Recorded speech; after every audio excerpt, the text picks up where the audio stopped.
Hey, welcome.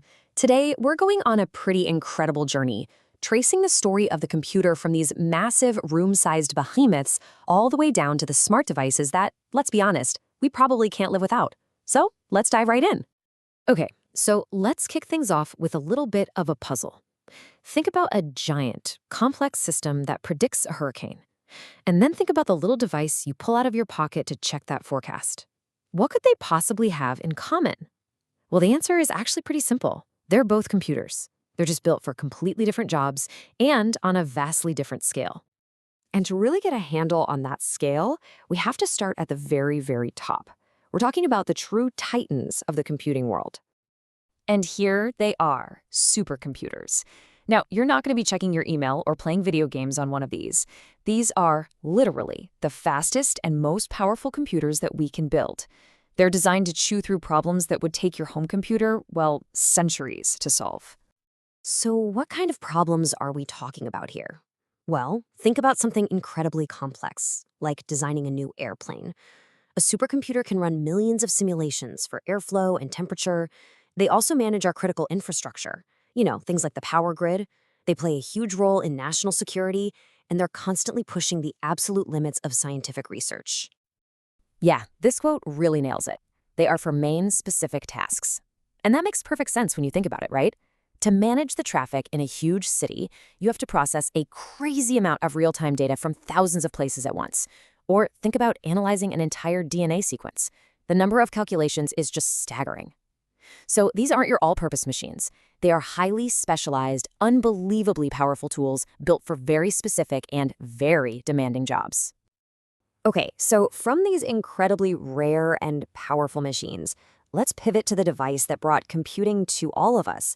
This is all about the revolution that came in a box, the microcomputer. A microcomputer is basically what we all know today as a personal computer, or PC. And the big idea, the real game changer here, was shrinking down all the essential parts, the processor, which is like the brain of the whole thing, the memory, all the connections, and getting them all onto a single circuit board, the motherboard. This brilliant move made them small enough and, crucially, affordable enough for a regular person to actually own one. And the original form of that PC was, of course, the classic desktop computer. It's designed to sit on a desk and, well, stay put. This was the machine that brought all that computing power directly into our offices and our homes. And for a lot of people, it is still the undisputed workhorse for any serious task that needs reliable and consistent power.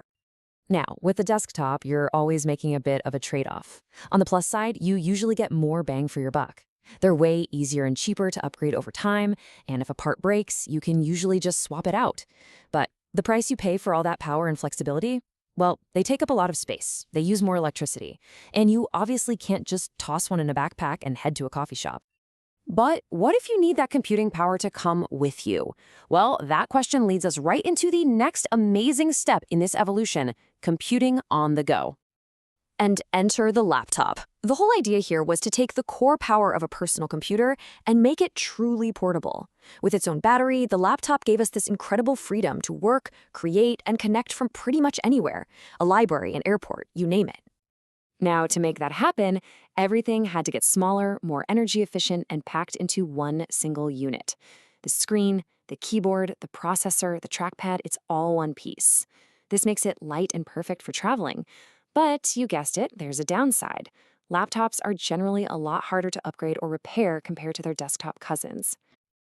But of course, the drive to make things more portable didn't stop there. The next logical step was to make computers so small they could fit right into the palm of your hand. And that brings us to the world of mobile or smart devices. I mean, for all practical purposes, these are just tiny, powerful handheld computers. They've got their own sophisticated operating systems like iOS or Android. And their really key feature is their built-in wireless connectivity that keeps us constantly plugged into the internet and, each other, no matter where we go.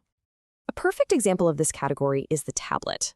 It's basically a full-on computer that's contained inside one sleek panel. Its defining feature, obviously, is that beautiful high-resolution touchscreen, which is how we do almost everything on it. This makes it super intuitive and just great for things like browsing the web, watching videos, or even getting some light work done. So we've gone from supercomputers that fill an entire room all the way down to smartphones that fit in our pocket. But how do you make sense of it all? Well, this last part is all about thinking of each type of computer as a different tool for a different job. This chart here really breaks it down nicely. If you just look down the columns, you can see the trade-offs. If you absolutely need maximum power and the ability to upgrade things later, a desktop is your best bet, no question. For a good balance of power and portability for getting work done, the laptop is still the king. And for just ultimate lightweight portability for watching movies and browsing, a tablet is really hard to beat. Each one is a winner in its own category. So the big takeaway here is this. There is no single best computer. The right choice is always going to depend on what you need to do. From predicting the weather to sending a quick text, each one of these machines is designed with a very specific purpose in mind. And really, that's what it all comes down to. The evolution from supercomputer to smart device has happened incredibly fast, and it leaves us with one last, really fascinating question to chew on. What comes next?